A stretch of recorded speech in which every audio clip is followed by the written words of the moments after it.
les podcasts d'Ebifarm. Bonjour et bienvenue sur la chaîne des podcasts d'Ebifarm. Nous vous présentons régulièrement des thèmes en lien avec la santé, l'alimentation et la médecine complémentaire. Je m'appelle France Hamel et dans ce nouvel épisode, nous allons parler de...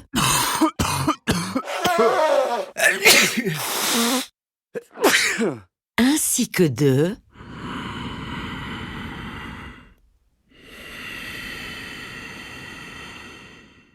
Vous l'avez peut-être deviné, il s'agit des inhalations, une méthode incontournable pour soulager les voies respiratoires. Tout le monde sait qu'à la période plus froide de l'année, nous attrapons beaucoup plus vite un refroidissement, un rhume ou une toux. Et lorsque le nez est bouché et que nous ne pouvons plus respirer par la bouche, nous avons alors besoin de quelque chose qui nous facilite la respiration et aide à décongestionner et soigner la muqueuse, et c'est justement là qu'intervient l'art de l'inhalation. Mais qu'entend-on exactement par inhalation ? L'inhalation est un traitement qui consiste à aspirer par le nez des gaz, de la vapeur ou des aérosols. Les aérosols, quant à eux, représentent un ensemble de fines particules en suspension dans un milieu gazeux. En général, on inhale des substances actives, telles que les huiles essentielles, au travers de la vapeur d'eau. Les solutions à base de sel sont toutefois aussi très appréciées pour les inhalations. L'art de l'inhalation a surtout fait ses preuves pour soulager les troubles des voies respiratoires, car elle augmente la circulation sanguine des muqueuses et décongestionne. J'aimerais aujourd'hui m'entretenir sur les inhalations avec notre invitée Simonella Laeli. Simone est pharmacienne et herboriste et travaille chez Ebifarm en qualité de conseillère médicale. Bonjour Simonella Laeli et bienvenue sur notre chaîne de podcast. Bonjour France et bonjour à tous les auditeurs. Merci de m'accueillir pour ce podcast. Simone, le sujet du jour est l'inhalation. Voici donc ma première question. Quand est-il vraiment nécessaire de faire appel à l'inhalation ? Alors l'inhalation est indiquée dans toutes les atteintes du système respiratoire. Donc par exemple dans des troubles aigus, comme les rhumes simples, les inflammations des sinus ou les bronchites, toutes les toux diverses et variées. Mais on pourra aussi faire appel à l'inhalation dans les affections chroniques. Je pense par exemple au traitement de l'asthme, tous les troubles respiratoires chroniques, comme la BPCO, ou bien la mucoviscidose ou les insuffisances respiratoires. On va vraiment pouvoir amener les médicaments à l'endroit spécifique qu'il faut traiter. Donc là, je pense vraiment aux alvéoles pulmonaires, aux bronchioles. Quand ne devrait-on pas utiliser cette méthode d'inhalation ? On va faire attention chez les femmes enceintes, les enfants en bas âge et puis chez les personnes qui ont des allergies. À ce moment-là, on va réfléchir à la solution que l'on va utiliser. Et l'idéal, au fait, c'est l'inhalation d'eau avec du sel. C'est les Grecs anciens qui parlaient déjà de cette technique, de cette méthode. Ils recommandaient d'aller respirer l'air du bord de mer pour renforcer et améliorer la santé. On peut faire aussi appel à l'inhalation sèche, c'est-à-dire qu'on va utiliser juste 2 ou 3 gouttes d'huile essentielle qu'on va mettre sur un mouchoir et respirer. Ça donne déjà une impression de dégager au fait les voies respiratoires. Et là, il faudra juste choisir une huile essentielle qui est adaptée à la situation du patient. Et puis dès 6 ans, je pense, chez les enfants, on peut vraiment commencer à faire des inhalations à la vapeur d'eau. On peut toujours rester à côté de l'enfant et puis être sûr que rien ne se renverse pour pas qu'il se brûle. Chez les patients qui ont des problèmes aux yeux ou par exemple des problèmes de peau sensibles, on pourra vraiment utiliser les inhalateurs sur pied parce que là, on a juste le contact direct avec la bouche et le nez et pas les yeux. Pour bien inhaler, il faut que de minuscules petites gouttes puissent pénétrer dans l'organisme. Et pour que cela fonctionne, les substances actives doivent être nébulisées. Différentes méthodes sont à disposition pour y parvenir. Peux-tu nous en dire un peu plus sur ces méthodes ? Oui, alors lors de l'inhalation, les gouttelettes, elles vont arriver directement dans le corps par les voies respiratoires. Et puis les particules fines d'eau, au fait, qui sont contenues dans la vapeur d'eau, elles vont agir au niveau des cavités nasales et des poumons. Et puis cette vapeur d'eau, on va l'utiliser comme support de transport pour par exemple le sel, les plantes infusées ou bien les huiles essentielles. Alors la variante la plus simple, c'est bien sûr la tête sur le baquet d'eau chaude avec une serviette. Sinon, on peut utiliser un de ces inhalateurs sur pied, comme le Nicolai. Et puis là, on appuie juste la bouche et le nez. Autrement, il existe aussi les nébuliseurs ultrasoniques. Qu'est-ce que c'est? C'est en fait un liquide qui est brisé sans chaleur sur une membrane. C'est une membrane qui vibre très rapidement et puis qui va libérer des fines particules. Ça, c'est intéressant chez les enfants, par exemple, qui doivent faire des inhalations régulières, de travailler avec ces nébuliseurs ultrasoniques. Ou bien, on peut aussi inhaler, par exemple, des poudres très fines. Ça, c'est vraiment utilisé dans les traitements chroniques de l'asthme. Donc, on va aspirer la poudre par la bouche. Et puis, cette poudre, elle est très, très fine. D'ailleurs, les gens, souvent, ils viennent puis disent « Ah, j'ai rien senti ».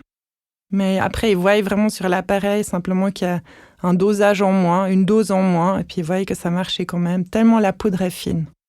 Merci Simone pour ces explications. Nous avons parlé jusqu'à présent des moyens auxiliaires utiles à l'inhalation. Parlons maintenant des substances à inhaler. Quelles sont les possibilités et quelles sont les substances à utiliser pour quels troubles? Il existe toute une série de substances que l'on peut utiliser selon l'affection à traiter.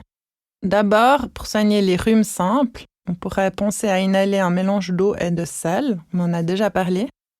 Et il existe même des établissements de cure avec des grottes de sel où on va juste respirer dans la grotte, l'air imprégné de sel, pour améliorer justement la constitution générale, le bien-être général du corps.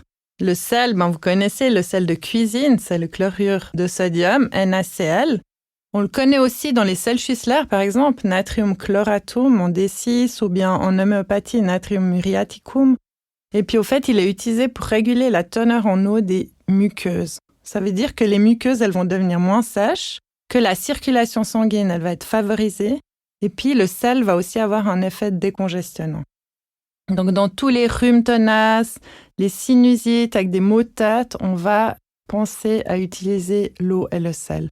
Et puis on peut aussi utiliser des plantes sèches dans de l'eau chaude, donc comme une infusion de plantes.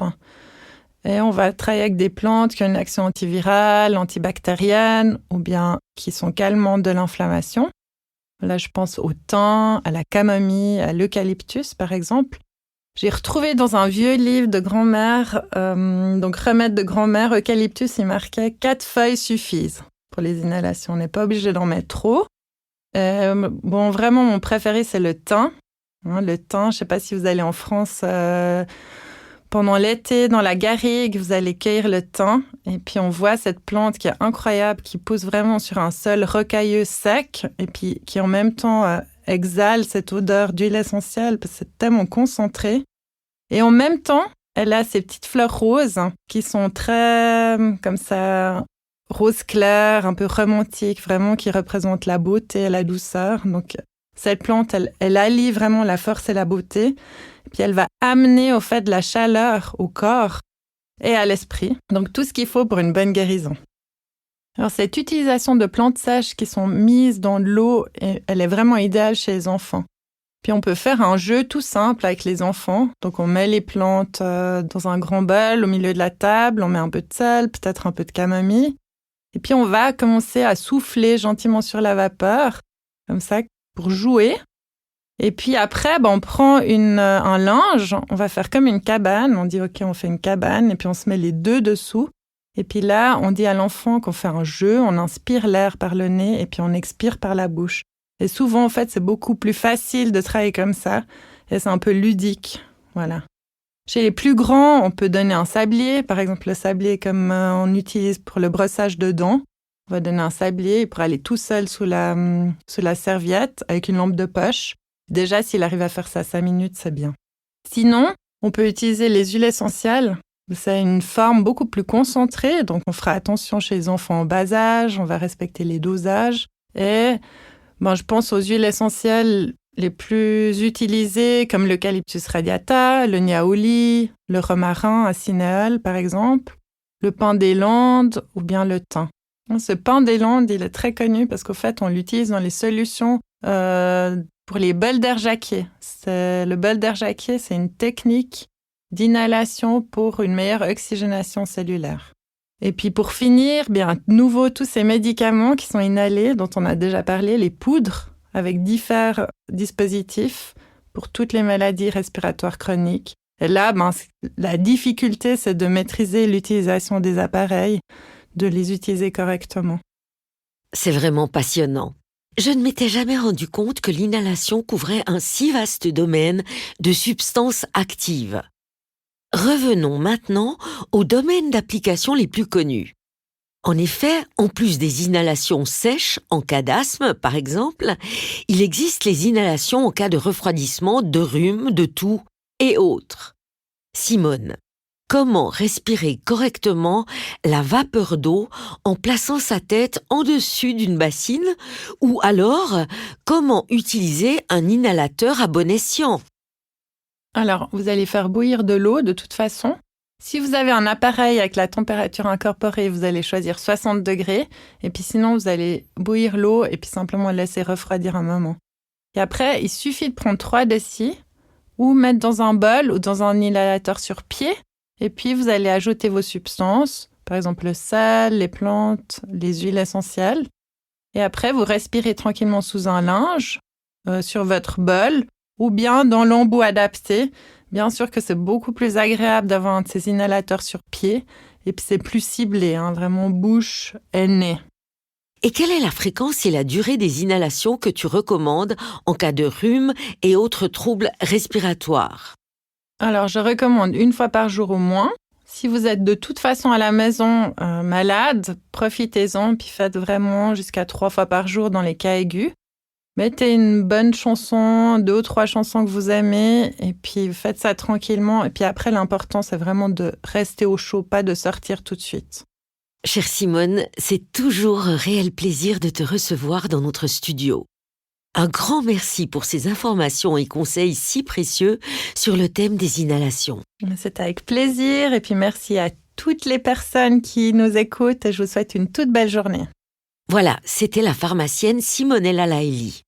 Simonella Laili vient de nous expliquer que pour réussir une inhalation en cas de refroidissement, de rhume et de toux, il suffit de remplir une bassine d'eau à 60 degrés et d'ajouter les plantes médicinales ou les huiles essentielles que l'on souhaite, de déposer un linge sur la tête, de se pencher sur la bassine et de respirer profondément la vapeur d'eau. On peut également utiliser un inhalateur. C'est pratique, car ainsi il n'est pas nécessaire de mettre toute la tête au-dessus de la vapeur. Un inhalateur est équipé d'un embout bucco-nasal, ce qui permet d'aspirer la vapeur de manière ciblée, uniquement par le nez et la bouche. Les informations produits. Ebifarm présente quelques produits de son assortiment.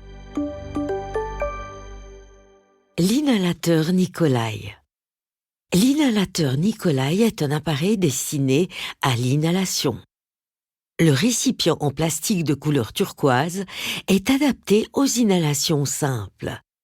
Il est fabriqué en Suisse et est exempt à 100% de BPA. BPA Free signifie simplement que l'inhalateur Nicolai ne contient pas de bisphénol A. Le bisphénol A est un plastifiant qui est volontiers utilisé dans la fabrication d'objets en plastique et en résine synthétique. Le BPA est considéré comme un perturbateur endocrinien. C'est pourquoi il est recommandé de toujours veiller à ce que les produits plastiques que l'on utilise soient exempts de BPA. Comment utiliser correctement l'inhalateur Nicolai ? Remplir la partie inférieure de l'inhalateur avec 2 à 3 décilitres d'eau chaude. L'eau ne devrait pas être plus chaude que 60 degrés Celsius. Ajoutez la substance à inhaler de votre choix, par exemple 10 à 20 gouttes du produit inhalant. Posez le masque d'inhalation, la partie supérieure donc, sur la partie inférieure remplie d'eau. Enclenchez les 2 pièces de guidage et, au moyen d'un mouvement de rotation, bien ancrez le tout.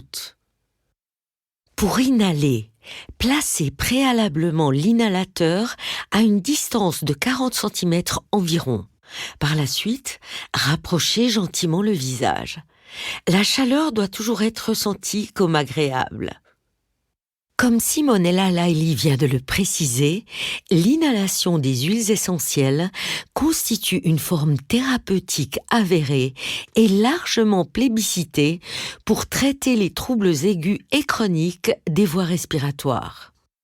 On utilise des huiles essentielles extraites de feuilles, de fleurs, de fruits et encore de racines. L'eucalyptus, le niaouli et le thym font partie des huiles essentielles les plus prisées. Le thymol, substance que l'on retrouve dans l'huile essentielle de thym, présente par ailleurs d'excellentes propriétés antiseptiques. Produit à inhaler inhalant. Inhalant est un produit à inhaler et à frictionner qui est volontiers utilisé en cas de refroidissement, de rhume et de toux. Il contient les substances suivantes. De l'essence d'aiguille de pin, du menthol, du camphre, du thymol, de l'huile essentielle de niaouli et du cinéole. La muqueuse bronchique est largement stimulée lors de l'inhalation ciblée des huiles essentielles, ce qui facilite l'évacuation du mucus en le fluidifiant. L'association des huiles essentielles qui se trouvent dans le produit inhalant est par ailleurs idéale pour les frictions. Comment utiliser le produit inhalant correctement? En inhalation, adultes et enfants dès 6 ans, déposez 10 à 20 gouttes du produit dans l'eau chaude. En friction, chez les enfants dès 6 ans, frictionnez légèrement la poitrine et le dos avec 5 gouttes du produit inhalant à raison de 2 à 3 fois par jour. Chez les adultes, on peut utiliser 5 à 10 gouttes du produit pour frictionner la poitrine et le dos.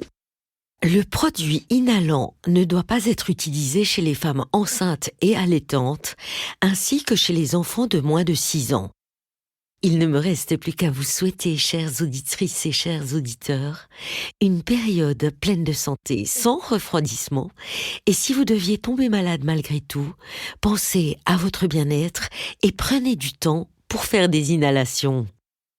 Au plaisir de vous retrouver bientôt pour un prochain épisode sur la chaîne des podcasts d'Ebifarm. Bien à vous, France Hamel. Inhalant est un médicament autorisé de la société Ebifarm. Demandez conseil à votre spécialiste et lisez la notice d'emballage. Les podcasts d'Ebifarm.